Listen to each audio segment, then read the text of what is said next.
Huwag kayong tatapak sa ano saging. Dito na tayo.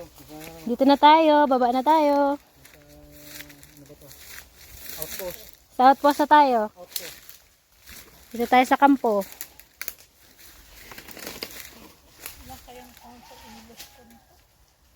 Magandang exercise.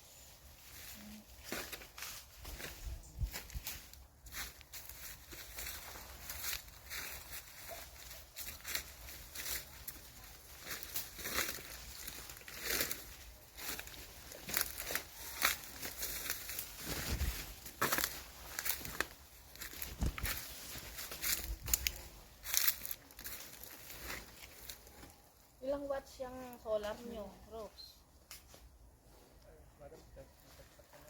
Di saksak yan. Hindi solar yan. Kuryente? Paano pag walang kuryente? Di wala kayo ilaw. Ayun ang kunin mga talbos. Yun. Yun. Ay, natanaw. Ayun na tayong 30, no? Kaya pala sabi ni Sir, tanaw dito yung Kaya sana dito magpagawa. Ayun yung kayo mga talbos. Yun tayo, yung kubo na yun, no? Yun. Tanaw nga yung 13 dito. Mag-zipline ka na lang dito, ta. Papunta sa 30.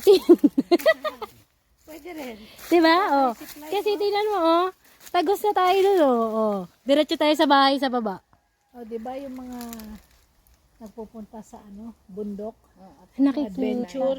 Sisipline sila, papahan mo. Opo, pwede, Ayun mo kaya ta. Mahal yun. Kami na lang yung taga-bantay. Talaga yung zipline para matatag. Doon sa punong yung malaki doon, sa... Ayun, Doon. Pas pababa doon. sakay-sakay na lang. 100 isang sakay. Oh. Ayos. Lawak yan. Mahaba yung zipline. Yung gawin mo zipline yan dyan, tower. Kuryente ka naman dyan pagtapos.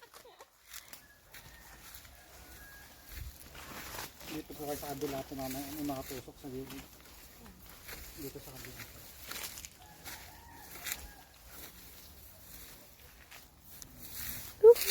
Ito, tanin nyo to. Meron po tusok niya sa gilid. 30 hex. Pag nagkamali po kayo, pag matinda kayo. Madulas dito, kuya. Ta. Uy. Ibayawak.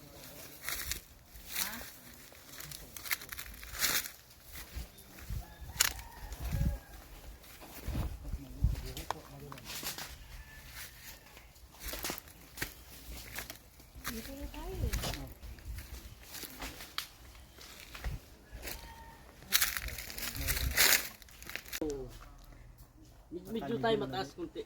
Mas mataas nga tayo.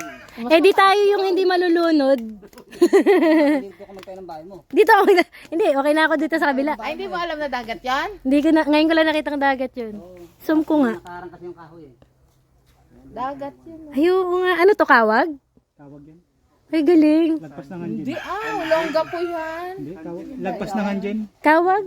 Ha? Kawag yata yung... Tawag. Lagpas nga ng hanjin. Ay, ang Tawag yung galing. bundok na yan. Gumanong kasi yung kawag gumanong.